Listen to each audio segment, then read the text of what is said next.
जय हिंद प्यारे बच्चों, आप कैसे हैं? आई होप आप अच्छी तरह होंगे, स्वस्थ और प्रसन्न होंगे तथा मन लगाकर अपनी पढ़ाई कर रहे होंगे।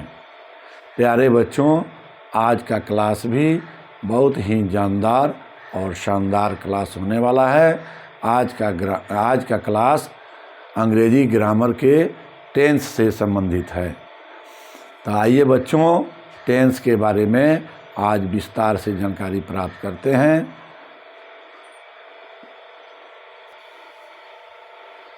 तो बच्चों, टेंस इसका हिंदी होता है काल। काल मीन्स समय। तो बच्चों देखिए, tense is a correct use of verb forms which allows us to express the time। क्रिया के फॉर्म्स का सही प्रयोग करना ही टेंस कहलाता है। पर लिखा गया tense is a correct use of verb forms which allows us to express the time। क्रिया के फॉर्म्स का सही प्रयोग करना ही टेंस कहलाता है। तो बच्चों, टेंस के अंतर्गत क्या होता है? क्रिया के फॉर्म्स का, वर्ब के फॉर्म्स का ही तो प्रयोग करते हैं हम। वर्ब के जितने फॉर्म्स होते हैं, इस सब का प्रयोग टेंस के अंतर्गत किया जाता है।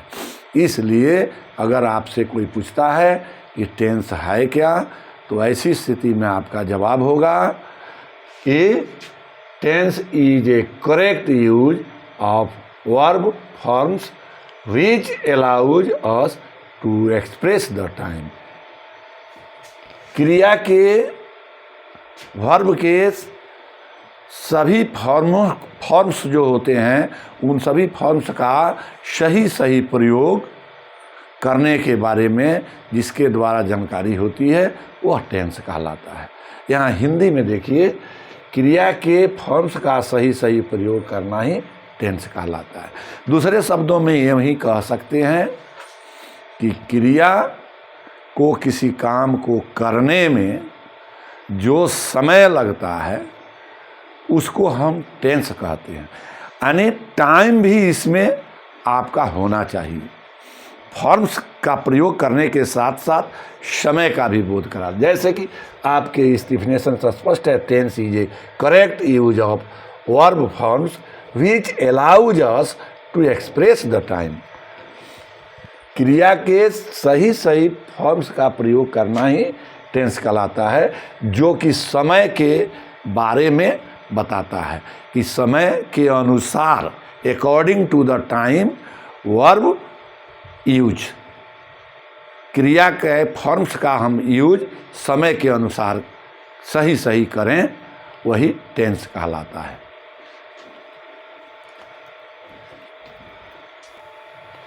तो बच्चों, टेंस के अंतर्गत दो तरह से प्रश्न पूछा जाता है। एक तो correct use of verb forms और दूसरा अनुवाद।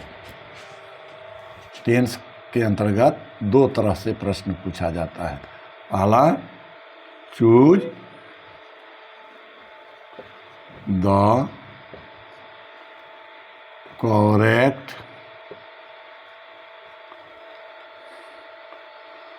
Verb forms.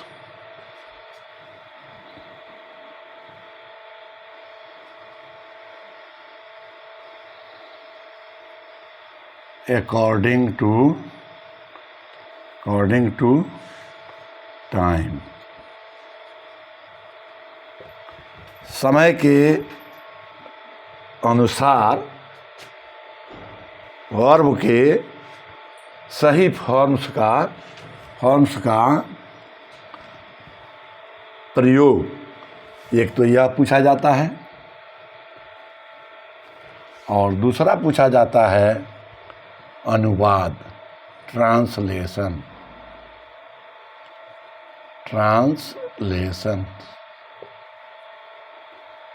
अनुवाद।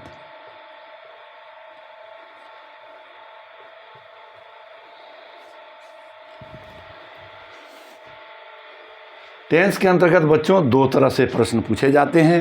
एक तो choose the correct verb forms according to time, समय के हिसाब से, समय के अनुसार वर्ब के सही फॉर्म्स का प्रयोग करें।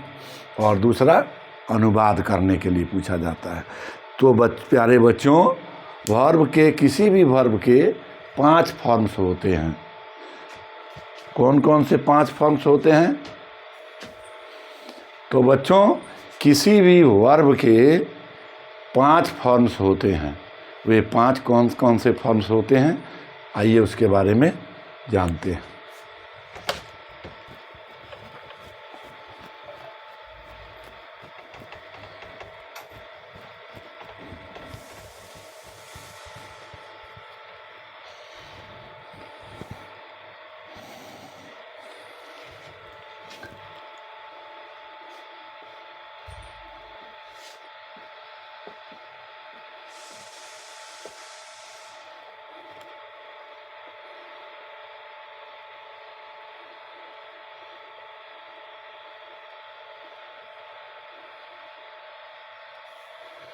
V1, V2, V3, V4 और V5, ये वर्ब के 5 फॉर्म्स हुए।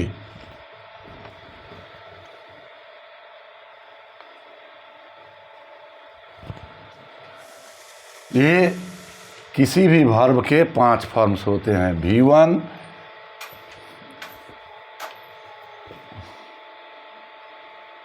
V2, V3, V4, V5।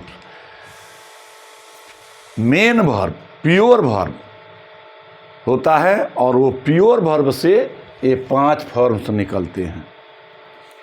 जैसे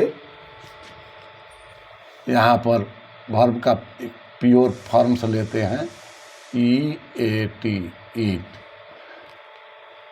और इसका देखिए यहाँ होगा EAT, eat, ate, eaten, eating,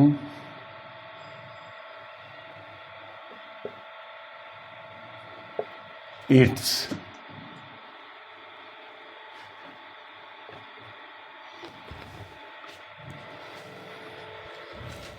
verb का ये प्योर फॉर्म है ईट। इससे बना V1 eat, ate, eaten, eating और ईट्स। इसी प्रकार दूसरा एग्जाम्पल लीजिए, रीड,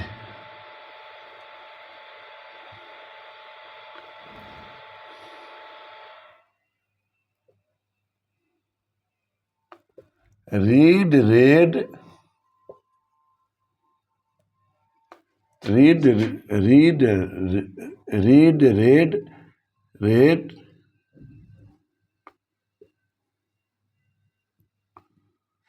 रीडिंग,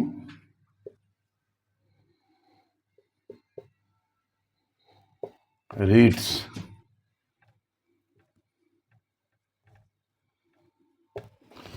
ये रीड का प्रोनाउंसिएशन अलग हो जाता है, read, read, read, reading, reads, लेकिन ये स्पेलिंग तीनों रूपों में सेम चलता है। रीड प्योर फॉर्म है और इससे बना V1 read, read, read, reading, reads.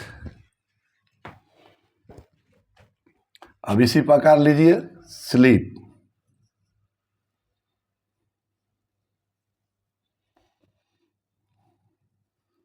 Sleep, slept, slept, sleeping,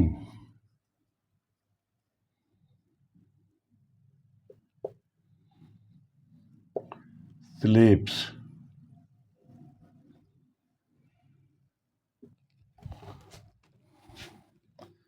go,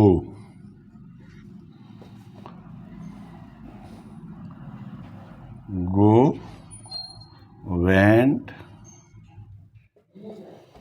gone, going,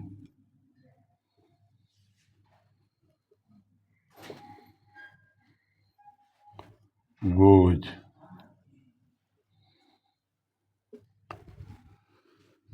इस प्रकार से हम देखते हैं कि किसी भी वर्ब के 5 ही फॉर्म्स होते हैं, 5 से अधिक फॉर्म्स नहीं होते हैं।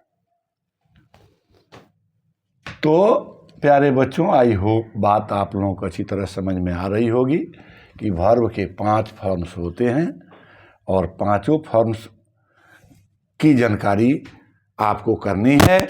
और पांचों फॉर्म्स की जब जानकारी आपको होगी तो टेंस आपको सीखना आसान होगा, क्योंकि टेंस के अंतर्गत हम वर्ब के फॉर्म्स का ही तो अध्ययन करते हैं। इसलिए इसके बारे में हम और डिटेल से जानकारी करते हैं। तो बच्चों, वर्ब के ये 5 रूप हैं, 5 फॉर्म्स हैं। इन पांचों फॉर्म्स का प्रयोग टेंस के अंतर्गत किया जाता है। अब ये प्रश्न यही उठता है कि प्योर वर्ब और V1 में अंतर हम कैसे समझेंगे।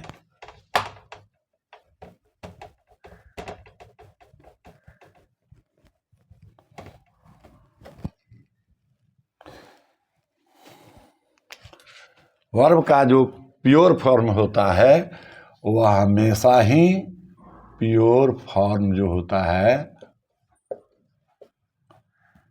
हमेशा ही अपने बगल में, अपने साथ, प्योर फॉर्म अपने साथ टू लेकर के आता है, जबकि V1 जो होता है उसके साथ टू नहीं लगता है। एज फॉर एग्जाम्पल, जैसे to go,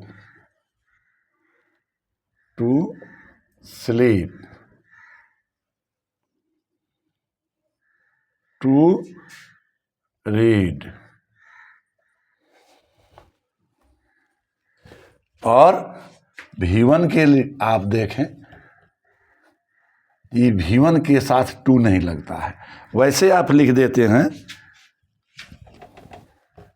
sleep, go, read. इसका मतलब हुआ खाओ, रीड पढ़ो, पढ़ो, जाओ, सो,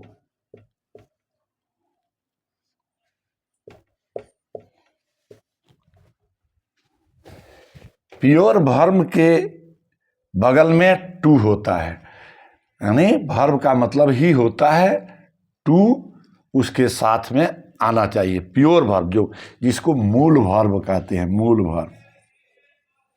वर्ब का ये मूल रूप ही है जिसके द्वारा हम V1, V2, V3, V4, V5 बनाते हैं। तो प्योर वर्ब जो होता है हमेशा अपने साथ टू लेकर आता है, अपने बगल में टू रखता है, जबकि V1 में टू नहीं होता है। ये दोनों में अंतर हुआ। अब आती है बात बच्चों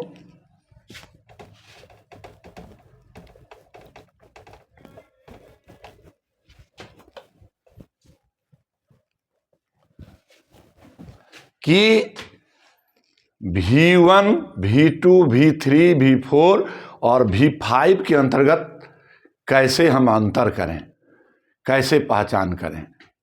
जैसे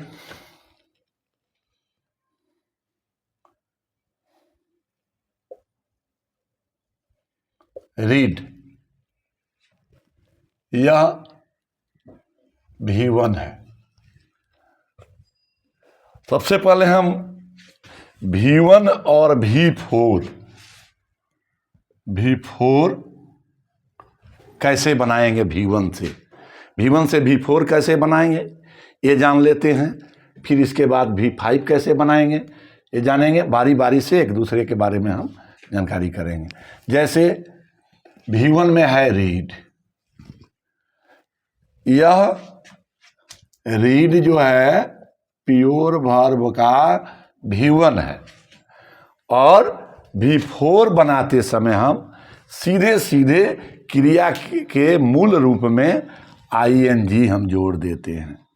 रीड है यहाँ तो ING रीडिंग हो गया। ईट है तो इसको हम ईटिंग। गो है ING लगा देंगे गोइंग। स्लीप है इसमें ING जोड़ देंगे, स्लीपिंग हो गया। यानी आपको प्योर वर्ब के V1 रूप में, या कहा जाए दूसरे शब्दों में तो प्योर वर्ब में ING अगर जब हम लगा देते हैं तो वह V4 का रूप ले लेता है। अब ये हो गया V4 कैसे बनाएंगे।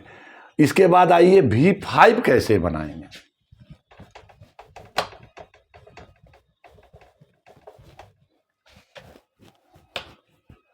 तो बच्चों प्योर वर्ब से यानी V1 से V5 कैसे बनाएंगे। ये V1 है,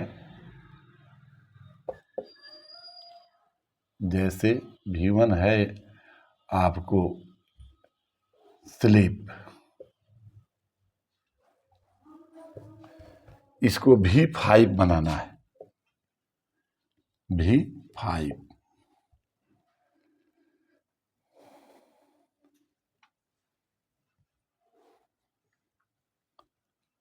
ये स्लीप्स हो गया।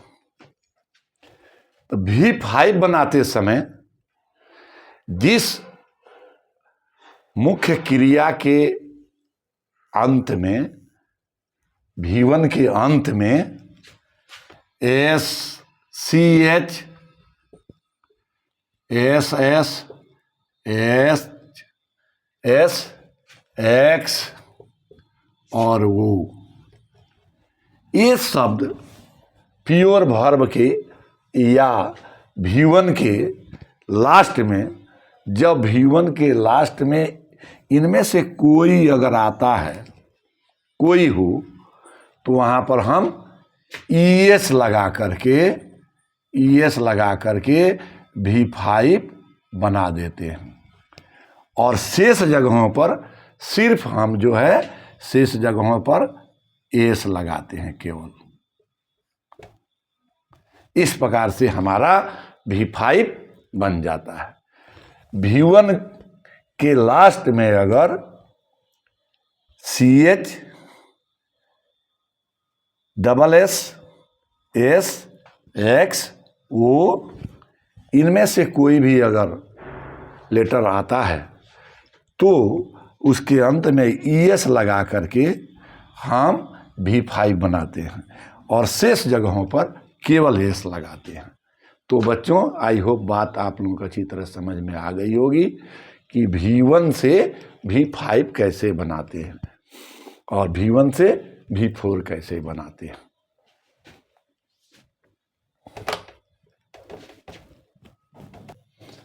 तो बच्चों आपको ये बात समझ में आ गई कि प्योर वर्ब के प्योर फॉर्म से V1 बना और V1 से कैसे हम V4 ING लगा करके वर्ब के अंत में V4 बनाएं और V4 से V1 से फिर कैसे हम V5 बनाएं। अब रह जाता है V2 और V3। बहुत से बच्चों का ऐसा मतलब कि सोचना है कि ED लगा करके केवल हम V2 और V3 बना लेते हैं। ऐसा नहीं है बच्चों, इसका करेक्ट फॉर्म दिया हुआ है। इसको पढ़ने से और याद करने से होगा, इसलिए इसका करेक्ट फॉर्म आपको याद करना पड़ता है और V4 और V5 फॉर्म्स जो विधियां बताई गई उस विधियों के द्वारा हम बनाते हैं। अब आइए बच्चों बात यहाँ आती है कि वर्ब के जो ये पांचों फॉर्म्स हैं इनका कुछ नाम भी होता है। वैसे अगर किसी के 5 बच्चे हैं, अगर वो कहे कि V1 इधर आओ, V5 इधर आओ, तो यह तो कोई नाम नहीं हुआ। V1 जाओ बाजार से चीनी लेकर आओ, V2 बाजार से जा करके नमक लेकर आओ, यह तो प्रॉपर नाम नहीं हुआ। इस प्रकार से वर्ब के 5 जो फॉर्म्स होते हैं उनका नाम भी है, 5 का कुछ नाम है। आइए देखते हैं उनके नाम क्या है। V1, इसका नाम है प्रेजेंट फॉर्म। V1 को वर्ब का प्रेजेंट फॉर्म कहते हैं और V2 को वर्ब का पास्ट फॉर्म कहते हैं, पास्ट फॉर्म। V3 को वर्ब का परफेक्ट फॉर्म कहते हैं, परफेक्ट फॉर्म। और V4 को वर्ब का कंटिन्यूअस फॉर्म कहते हैं, कंटिन्यूअस फॉर्म। और V5 को भी प्रेजेंट फॉर्म ही कहते हैं।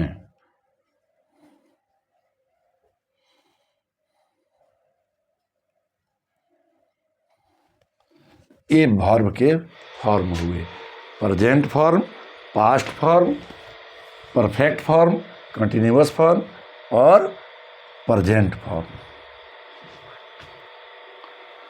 वर्ब के पांचों वर्ब के 5 फॉर्म हुए, present form, past form, perfect form, continuous form and present form. बच्चों, एक बात यहाँ आपको देखने को मिल रही है, आपके दिमाग में खटक रहा होगा कि V1 को हम प्रेजेंट फॉर्म कहते हैं, लेकिन V4 को भी हम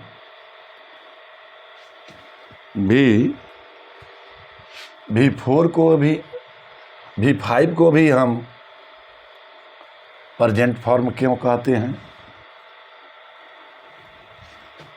तो इसको भी प्रेजेंट फॉर्म कहते हैं, तो दोनों फॉर्म में फिर हम अंतर कैसे करेंगे?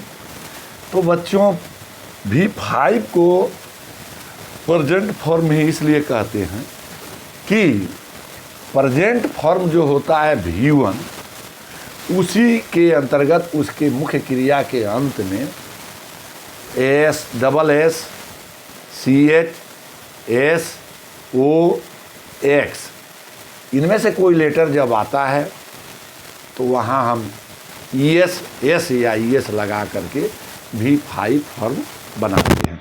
इसलिए दिस इज वाई हम इसको भी प्रेजेंट फॉर्म ही कहते हैं और V1 को भी प्रेजेंट फॉर्म ही कहते हैं। पास्ट फॉर्म क्लियर है, परफेक्ट फॉर्म होता है और V5 में V4 के अंतर्गत यह वर्ब का कंटिन्यूअस फॉर्म है, इसमें काम जारी दिखाई देता है, इसलिए इसे कंटिन्यूअस फॉर्म कहते हैं। इसका एक दूसरा नाम भी ऐसे लोग कहते हैं ING फॉर्म। वर्ब का चौथा फॉर्म जो होता है ING फॉर्म होता है, जिसको कंटिन्यूअस फॉर्म भी कहते हैं या ING फॉर्म कहते हैं, ये V4 कहते हैं। V4 का नाम है कंटिन्यूअस फॉर्म या ING फॉर्म। ठीक है बच्चों, तो ये वर्ब के 5 फॉर्मों का 5 नाम आपके सामने मैंने अभी लिखकर आपको समझाया। तो बच्चों, अब तक आपने वर्ब के फॉर्म्स के बारे में सीखा, इनका नाम आपने जाना। अब टेंस के कितने भेद होते हैं? टेंस के बच्चों, according to junior section grammar, there are 3 types of tense, but according to senior section English grammar, there are only 2 types of tense: present tense and past tense. Future tense आप पढ़े हैं, present, past, future, ये 8 class तक आपने पढ़ा, और उसके अंतर्गत विल, शैल, गागेगी, ये जो प्रयोग होता है उसका अध्ययन हम मॉडल वर्ब के अंतर्गत करेंगे। लेकिन अभी यहाँ हम केवल वर्ब टेंस के 2 प्रकार, प्रेजेंट और पास्ट, इन 2 प्रकारों के बारे में पढ़ेंगे। तो आइए सबसे पहले हम प्रेजेंट टेंस के बारे में पढ़ेंगे।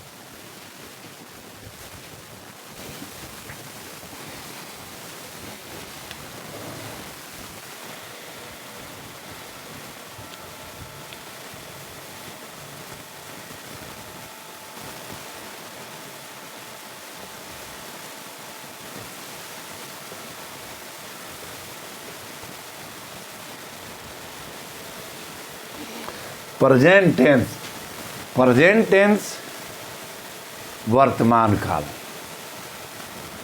इस टेंस के भी 4 भेद होते हैं। Present tense has its own 4 tense. Present tense के 4 भेद हैं, और सबसे पहले हम प्रेजेंट टेंस के पहले टाइप्स के बारे में पढ़ेंगे, जो है प्रेजेंट इन डिफिनिट टेंस। तो बच्चों, present tense has its 4 types. Present tense के भी 4 भेद हैं। Present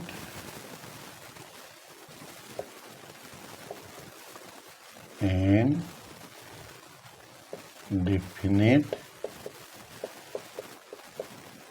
tense.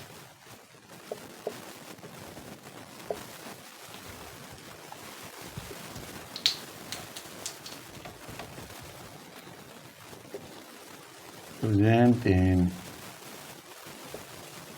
definite tense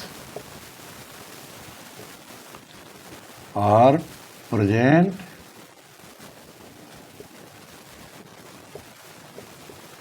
simple tense।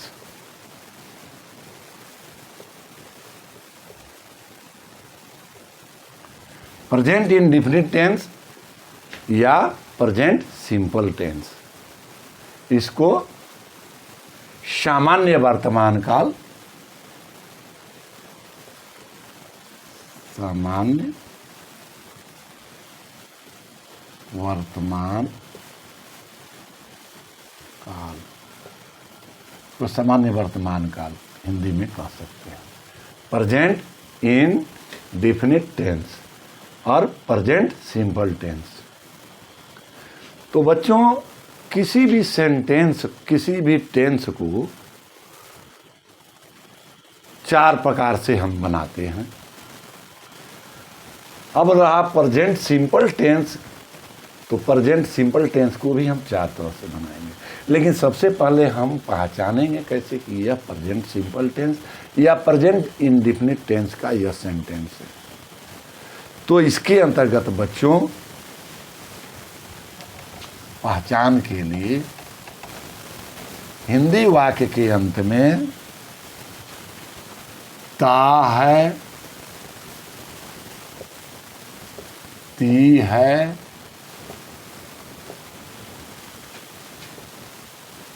ते है, ते हैं, ते हो, हिंदी वाक्य के अंत में आता है।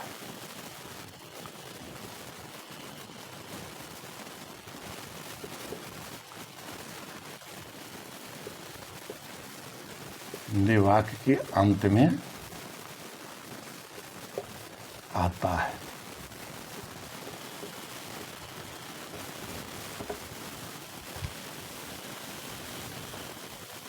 इसकी पहचान है।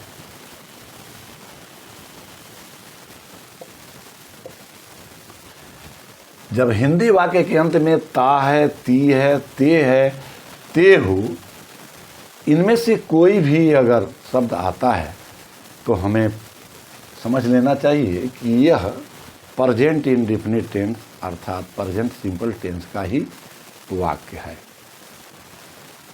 जैसे मैं स्कूल जाता हूं।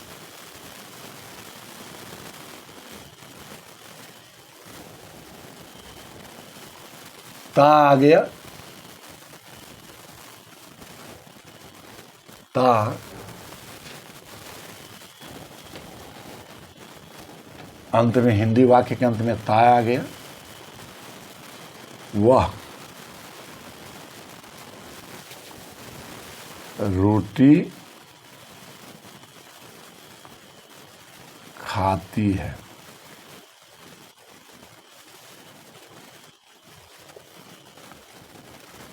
यहां देखिए ती आ गया,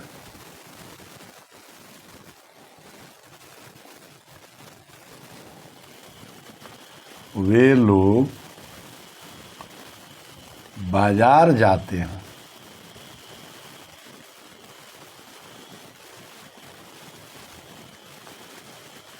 वे लोग बाजार जाते हैं, ते हैं आ गया। इसी प्रकार से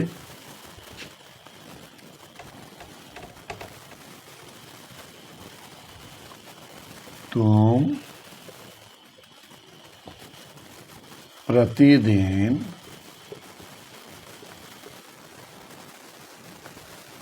स्कूल जाते हो।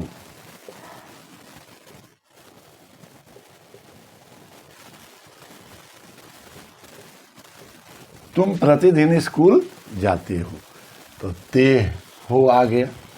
इस प्रकार से हिंदी वाक्य के अंत में अगर ता है, ती है,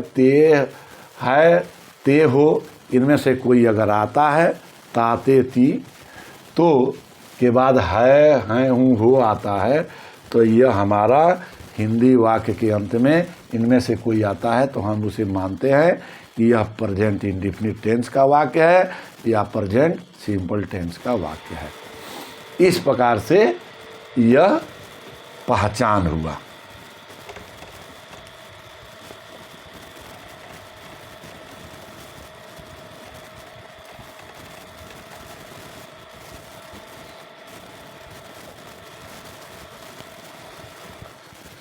बच्चों, किसी भी सेंटेंस को हम चार प्रकार से बनाते हैं, यानी किसी भी टेंस को हम चार तरह से बनाएंगे। एक तो होता है affirmative positive sentence, negative sentence, interrogative sentence और इंट्रोगेटिव नेगेटिव सेंटेंस। इस प्रकार से किसी भी टेंस को हम चार प्रकार से बना सकते हैं। तो बच्चों, अभी आज का क्लास मैं यहीं समाप्त करता हूँ। आज का क्लास आपका यहीं समाप्त होता है। मिलते हैं फिर नेक्स्ट क्लास में, और तब तक के लिए स्वस्थ रहिए, प्रसन्न रहिए, मस्त रहिए और मन लगाकर अपनी पढ़ाई करते रहिए। जय हिंद।